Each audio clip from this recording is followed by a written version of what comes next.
Біздің қоғам бірнеше бөлініп кеткен. Бұл туралы бәріміз айтып жүрміз. Қазақ тілді, орыс тілді, кәдімгі дәстүрлі дін, радикализм, бұларды біріктіруге кім себеп? Мысалы, қарапайым халық айтады, билік кінәлі дейді. Неге біз өзіміз осындай қарапайым адамдар осыны неге жасамасқа?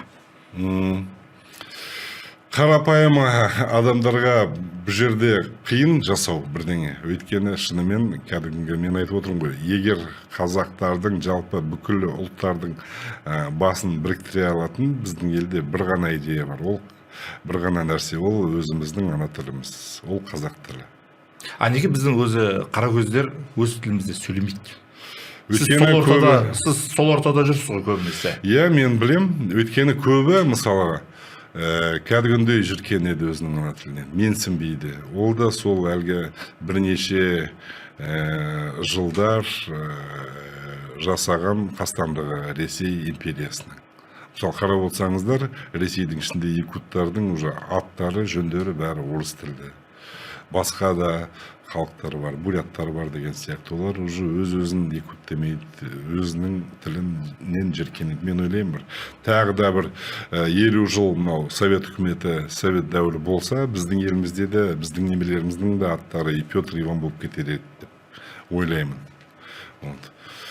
Сондықтан шынымен міне мысал ретінде мынау Данияр Ашымбаев деген жақсы саясаттанушы. Саясаттанушы, мықты саясаттанушы. Бірақ та ол мысалға екі сөздің басын қоса алмайды қазақша. Және өзін қазақ деп санамайды. Сондықтан орыс әлемінің бір адепті болып келе жатыр.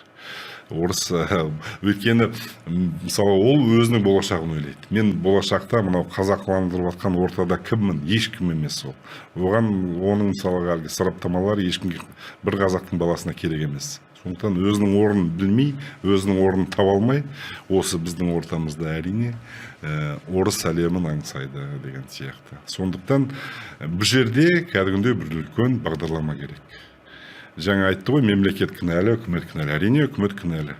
Осы күнге дейін мысалға бір лауазымды бір орынға тағайындау үшін, мысалға, егер өзінің тілін сыйлайтын президент болса, үкімет болса, онда айтар еді, айналайын, сен 1000 жерден мықты бол, бірақ та қазақ тілін білуің керек. Егер қазақ тілін білмесең, сен Гарвардты бітір, Оксфордты бітір, MIT-ді бітір, саған ешқандай қызмет бұйырмайды бұл елде деген сияқты. Бір ғана талап қойса, өкінішке орай осы күнге дейін дәл солай болып келе жатыр. Неге үкімет отырысы қазір қазақша өтіп жатыр? Оның бәрі далбаса.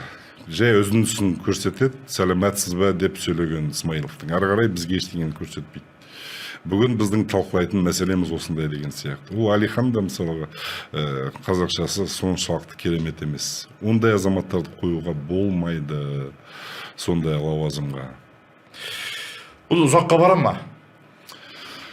Ұзаққа бармайды деп білемін. Өйткені қазір халық оянып жатыр, әсіресе мынау қаңтардан кейін деген сияқты. Шынымен бұл еліміздің атауы да қазақ, сондықтан тілі де қазақ болу керек. Және президенттен бастап бүкіл әкімге дейін, депутатқа дейін сайланатын болса, айналайын, ең бірінші талап қазақ тілі. Білмесең, онда кете бер. Аңсаған Ресей Федерациясының сол жерде премьер бол, сол жерде министр бол, сол жерде депутат бол деген сияқты. Сондай талап қойылу керек.